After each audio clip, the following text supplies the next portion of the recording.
Di tengah Samudra Pasifik, Nauru berdiri sebagai pulau mungil yang menyimpan kekayaan budaya luar biasa. Hidup di sini terasa tenang dan penuh kebersamaan.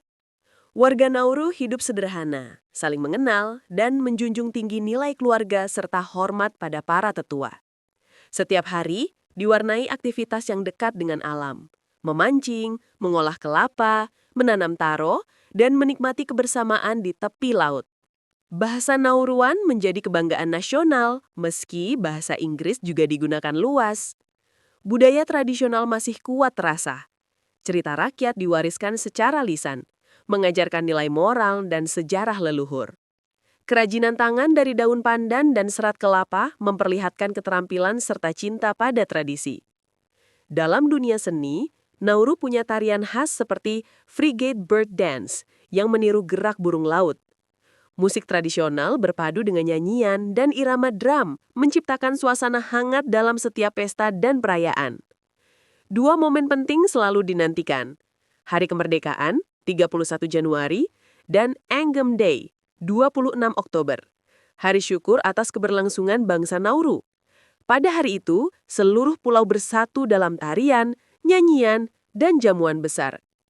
Meski modernisasi membawa perubahan, semangat masyarakat Nauru untuk menjaga budaya dan tradisi leluhur tetap menyala.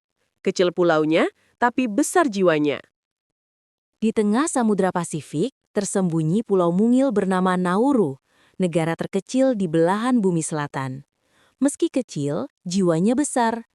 Hidup di sini berjalan damai, penuh kekeluargaan, dan sangat dekat dengan alam. Orang Nauru hidup sederhana, memancing, menanam kelapa, dan berkumpul bersama keluarga. Bahasa Nauruan menjadi kebanggaan mereka, sementara tarian seperti Frigate Bird Dance menggambarkan hubungan kuat dengan laut dan burung-burung pesisir. Setiap tahun, dua perayaan penting menyatukan seluruh pulau. Hari Kemerdekaan, 31 Januari, dan Angam Day, 26 Oktober. Hari syukur atas keberlangsungan bangsa Nauru. Tidak punya ibu kota resmi, tapi pusat pemerintahannya ada di Yaren. Luasnya hanya 21 km persegi, bisa dikelilingi mobil dalam waktu kurang dari 1 jam. Dulu, pernah jadi negara terkaya per kapita di dunia berkat fosfat. Tidak punya sungai, jadi penduduk mengandalkan air hujan. Tidak punya tentara, keamanan dijaga lewat kerjasama dengan Australia. Bahasa Nauruan hanya dipakai sekitar 6.000 orang, termasuk yang paling langka di dunia. Kecil tapi berharga, sederhana tapi berbudaya, Nauru membuktikan bahwa ukuran bukan segalanya. Mari jaga keindahan Nauru bersama-sama. Di tengah luasnya Pasifik, Nauru berdiri sebagai pulau mungil yang penuh keindahan dan kehangatan. Laut biru, pasir putih, dan langit senja menjadi pemandangan sehari-hari yang menenangkan jiwa. Warga Nauru hidup sederhana, memancing, bercocok tanam, dan saling membantu. Meski modernisasi masuk, tradisi tetap dijaga. Menenun, menari Frigate Bird Dance, dan berbagi cerita leluhur.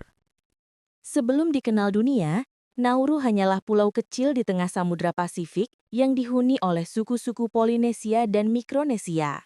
Mereka hidup damai, memancing, bercocok tanam, dan membangun komunitas yang kuat di sekitar laut, sumber kehidupan utama mereka. Nama Nauru diyakini berasal dari kata lokal Ana Oero, yang berarti aku pergi ke pantai. Pulau ini dulu terbagi menjadi 12 suku tradisional, masing-masing memiliki simbol, wilayah, dan pemimpin sendiri. Nilai-nilai kekeluargaan dan saling membantu menjadi dasar kehidupan mereka sejak dahulu. Pada akhir abad ke-19, Nauru jatuh ke tangan Jerman dan dijadikan koloni. Tahun 1900-an, penemuan besar mengubah segalanya. Lapisan fosfat di bawah tanah yang ternyata bernilai tinggi. Saat itu, Nauru menjadi rebutan berbagai kekuatan dunia. Setelah Perang Dunia I, pulau ini dikelola oleh Australia, Selandia Baru, dan Inggris. Selama puluhan tahun, kekayaan fosfat dieksploitasi besar-besaran, tapi hasilnya tak sebanding dengan kerusakan alam yang ditinggalkan. Rakyat Nauru akhirnya berjuang menuntut kemandirian dan hak atas tanah mereka sendiri. Pada 31 Januari 1968, Nauru resmi merdeka dan menjadi republik terkecil di dunia. Hari itu kini dirayakan setiap tahun sebagai Hari Kemerdekaan Nauru, simbol kemenangan kecil atas sejarah panjang penjajahan dan eksploitasi. Kini, Nauru berusaha menulis bab baru, membangun ekonomi baru tanpa fosfat, memulihkan tanah yang rusak, dan menjaga jati diri di tengah dunia modern.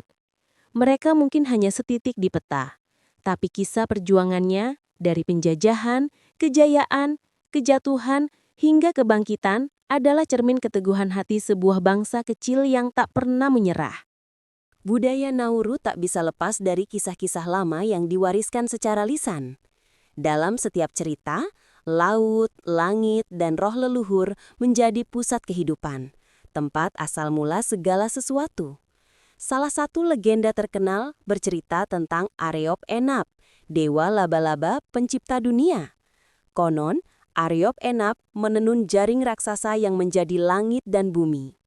Dari dalam cangkang kerang, ia melepaskan cahaya pertama yang menerangi dunia. Hingga kini, kisah ini menjadi simbol kebijaksanaan dan kesabaran dalam budaya Nauru. Ada pula cerita tentang burung fregat, yang diyakini sebagai utusan roh leluhur. Burung ini sering muncul di langit sebelum badai, dan masyarakat percaya itu pertanda agar mereka bersiap dan saling membantu. Tak heran, Frigate Bird Dance, tarian tradisional Nauru, menggambarkan gerakan burung ini dengan penuh keanggunan. Bagi orang Nauru, mitos bukan sekadar dongeng, tapi panduan hidup. Dari kisah-kisah itu mereka belajar arti kebersamaan, keseimbangan alam, dan rasa hormat pada laut yang memberi mereka kehidupan.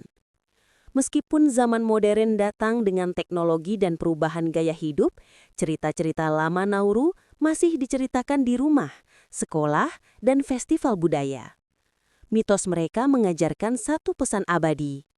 Selama manusia menghormati laut dan bumi, roh leluhur akan menjaga pulau ini.